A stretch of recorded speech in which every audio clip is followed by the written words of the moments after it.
saudara, terima kasih bagi Anda yang masih bersama kami dalam Berita Banten. Bagi Anda yang baru saja bergabung, kami hadirkan kembali 3 berita utama hari ini. Geger warga temukan mayat di dalam toren air.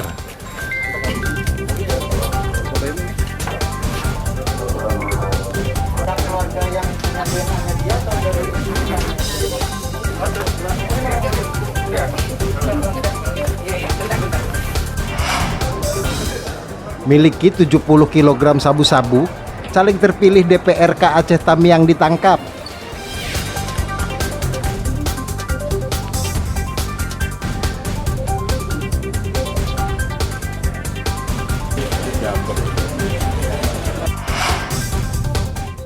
...211 kendaraan milik Pemprov Banten hilang. Kerugian mencapai 25,6 miliar rupiah.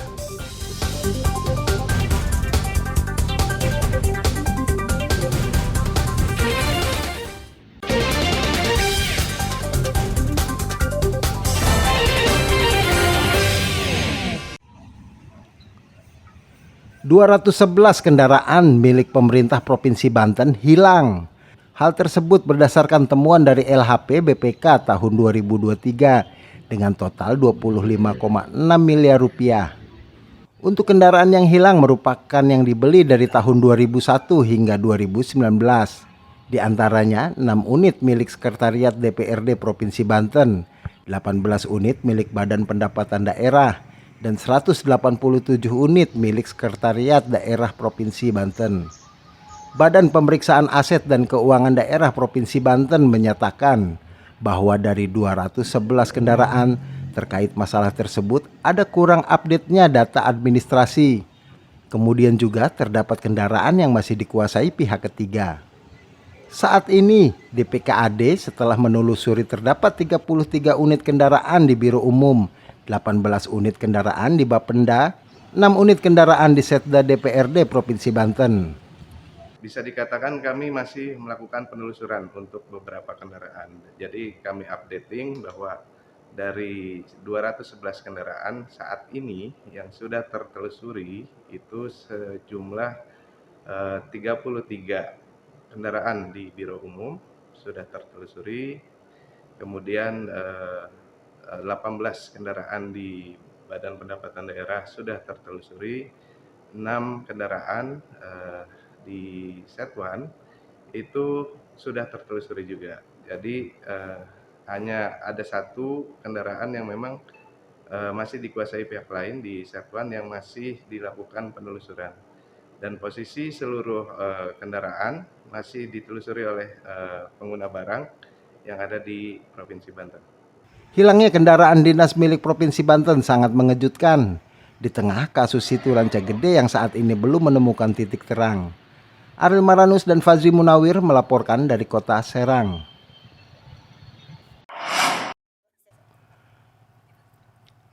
Beginilah detik-detik terjadinya pencurian 1 peti telur yang terekam kamera pengawas CCTV milik toko.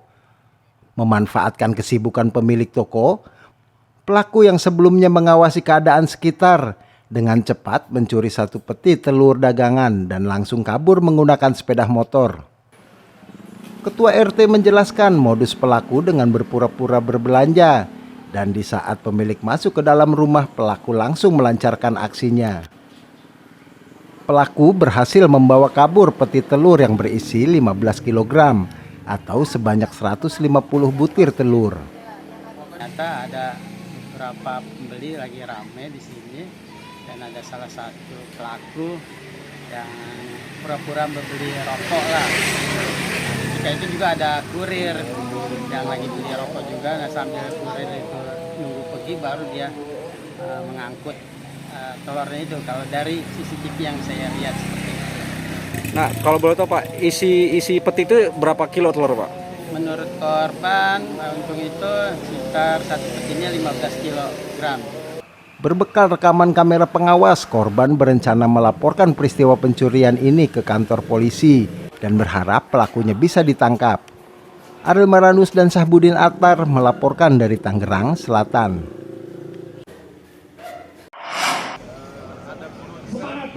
Ratusan wartawan yang tergabung dalam aliansi mahasiswa dan jurnalis se-Tangerang Raya menggelar demonstrasi penolakan revisi Undang-Undang Penyiaran di depan gedung DPRD Kota Tangerang. Unjuk rasa yang diawali dengan mimbar bebas dan teatrikal ini akibat diberangusnya kebebasan pers semula berjalan damai. Namun unjuk rasa memanas ketika para demonstran yang meminta bertemu dengan pimpinan DPRD Kota Tangerang dihadang petugas keamanan. Lantaran tak kunjung diberikan izin masuk, massa menerobos dan mendobrak pintu gedung DPRD Kota Tangerang.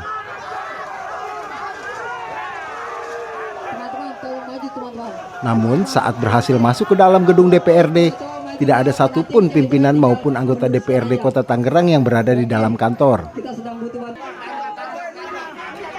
Menurut koordinasi aksi, ada 4 poin tuntutan massa aksi yang intinya meminta para wakil rakyat untuk menghentikan RUU penyiaran yang membungkam kebebasan pers. Poinnya ada 4 kita. Tuntutan kita ini adalah untuk DPR untuk menghentikan RUU penyiaran ini sendiri. Yang kedua, DPR harus melibatkan kita sebagai pers karena kita ada garda terdepannya untuk masyarakat kan. Yang ketiga ini adalah kita menuntut Ketua DPRD harus menandatangani integritasnya bersama kita untuk pembahasan soal RUU penyiaran ini untuk menolak ini semuanya. Ini kan masih digodok nih, untuk aksi-aksi selanjutnya Pak masih akan dilakukan atau bagaimana terkait dengan RUU pers ini sendiri, penyiaran sendiri? Kalau untuk itu ya masih digodok terkait itunya.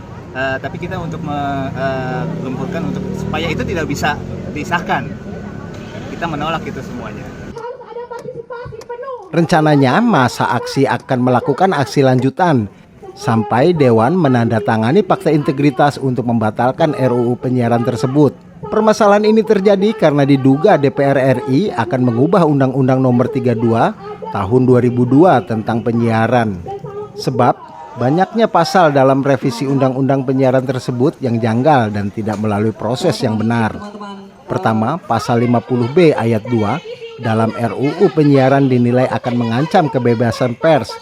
Pasal itu memuat standar isi siaran yang salah satu poinnya adalah huruf C, melarang penayangan eksklusif jurnalisme investigasi. Ariel Maranus dan Taufik Saleh melaporkan dari Kota Tangerang.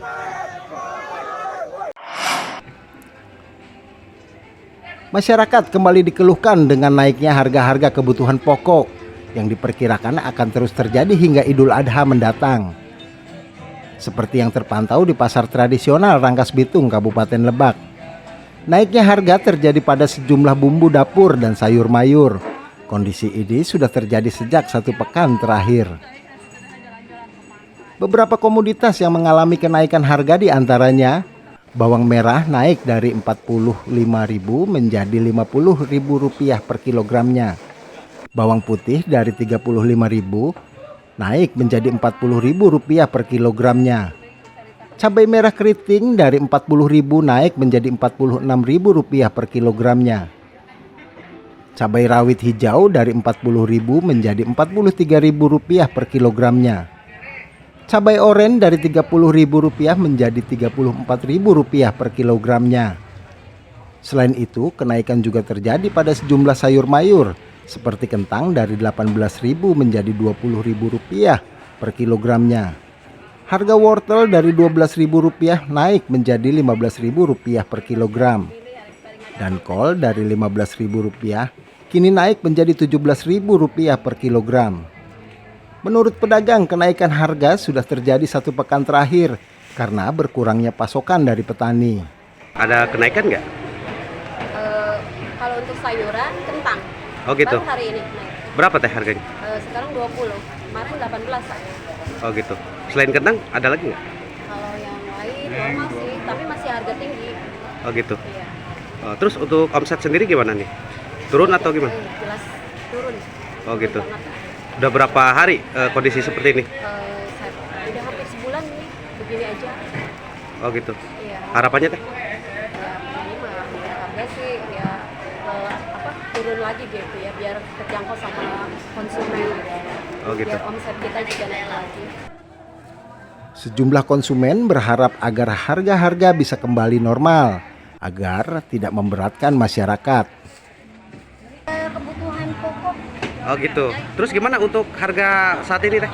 ke rumah tangga masih naik, soalnya namanya pendapatan suami itu kan di bawah UMR, jadi ya masih berat lah buat rakyat-rakyat kecil seperti kami gitu. Oh gitu. Iya. Terus harapannya apa nih Teh? Harapannya sih untuk pemerintah ya untuk bahan pokok atau bahan pangan di Indonesia ini harus lebih diperhatikan lagi lah supaya harganya itu tidak melonjak lebih tinggi. Kami juga kan rakyat kecil juga kewalahan. Sedangkan ini kebutuhan pokok sekali. Kalau tidak dipakai ya kami makan pakai apa? Oh gitu. Hingga saat ini sebagian besar bumbu dapur dan sayur mayur yang dijual di wilayah Lebak masih dikirim dari Jawa Barat dan Jawa Tengah. Ariel Maranus dan Sajiwa Pratama melaporkan dari Kabupaten Lebak. Setelah bawang merah kini menyusul bawang bombay yang mengalami kenaikan harga. Seperti terpantau di Pasar Saraswati, Ciledug, Kota Tangerang. Tingginya harga bawang merah dan bawang bombay membuat ibu rumah tangga menjadi pusing. Di Pasar Saraswati, harga bawang bombay yang biasa dijual Rp30.000 per kilogram kini melonjak mencapai Rp70.000 per kilogramnya atau naik lebih dari 100%. Karena tingginya harga bawang bombay, sejumlah pedagang mengaku mengurangi stok karena khawatir tidak laku. Selain bawang bombay dan bawang merah, sejumlah komoditas lain seperti bawang putih, kentang, kol, dan terong ungu hingga kini belum stabil dan masih di atas normal. Akibat kenaikan bahan komoditas yang cukup tinggi, membuat pedagang sayur di Pasar Saraswati Ciledug mengalami penurunan omset mencapai 50%. Makanya kayaknya kayak kentang, cabai merah, rawit merah udah mulai meningkat naik. Sayur-sayuran kayak terong merah, oyong, pare, udah mulai naik. Bawang merah sendiri berapa nih? Bawang merah sendiri kita jual 45.000. Terus bawang putih pun? Bawang putih 58. Sebelumnya? Sebelumnya paling biasanya 50, 40. Kalau bombay sendiri Pak? Bombay sendiri untuk saat ini masih terlalu mahal. Yang jualin 70. Biasanya?